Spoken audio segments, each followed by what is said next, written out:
अब्दुल्ला ने की आला सतही मीटिंग, रमजान की तैयारियों का लिया जायजा।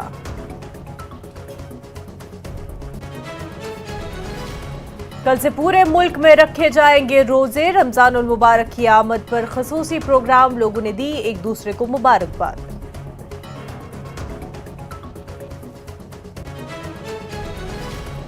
राजौरी के नौशहरा में सिक्योरिटी फोर्सेस का सर्च ऑपरेशन, 2 से 3 मुश्तबा अफराद की नक्लो हरकत की है इत्तला। सिक्योरिटी फोर्सेस ने किया पूरे इलाके का मुहासरा।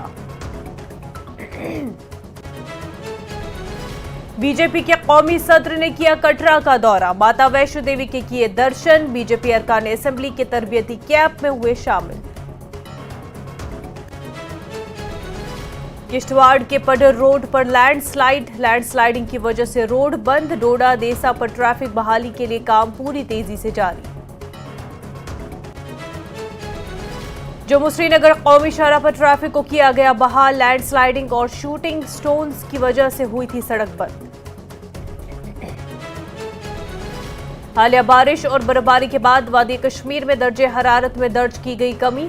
सर्दी की लहर ने पूरे खित्ते को अपनी लपेट में ले लिया।